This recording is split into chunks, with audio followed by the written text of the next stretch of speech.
میں رہنے والے انسانوں کا کمال ہے، بس اسی کی توفیق ہے، اسی کی کرم نوازی ہے، اسی کی مہربانی ہے، اور اس نے اپنے گھروں میں آنے کی توفیق نصیب فرمائی۔ حضرت ابو درداء رضی اللہ تعالیٰ عنہ سرکار روایت پر نقل فرماتے ہیں کہ اللہ کے نزدیک سب سے زیادہ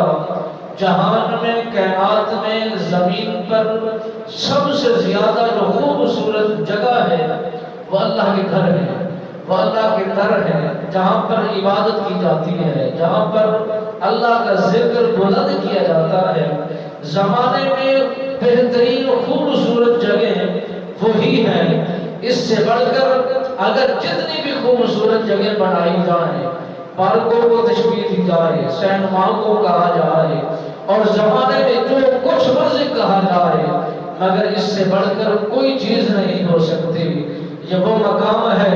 جہاں پر خدا کی عنایت، خدا کی نظر، خدا کی رحمت برستی ہے۔ ہر آنے والا برابر کا ثواب پاتا ہے، ہر آنے والا، کوشش کرنے والا،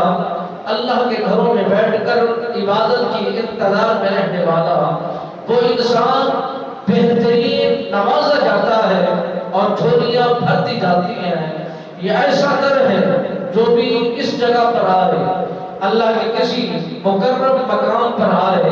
تو وہ آ کر بیٹھ جائے، ذکر کرنا شروع کر دے، تسبیحات کرنا شروع کر دے، اذکار کرنا شروع کر دے،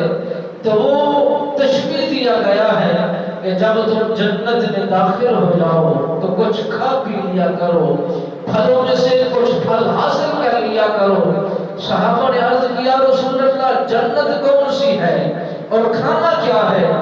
میرے نبی رحمت فخر موجودات صلی اللہ علیہ وبارک وسلم سرکار نے فرمایا دنیا میں تمہارے لیے اللہ کے وہ گھر جنت قرار پاتے ہیں جہاں پر تم جا کر عبادت کرتے ہو، جہاں پر تم جا کر ریاضت کرتے ہو، جہاں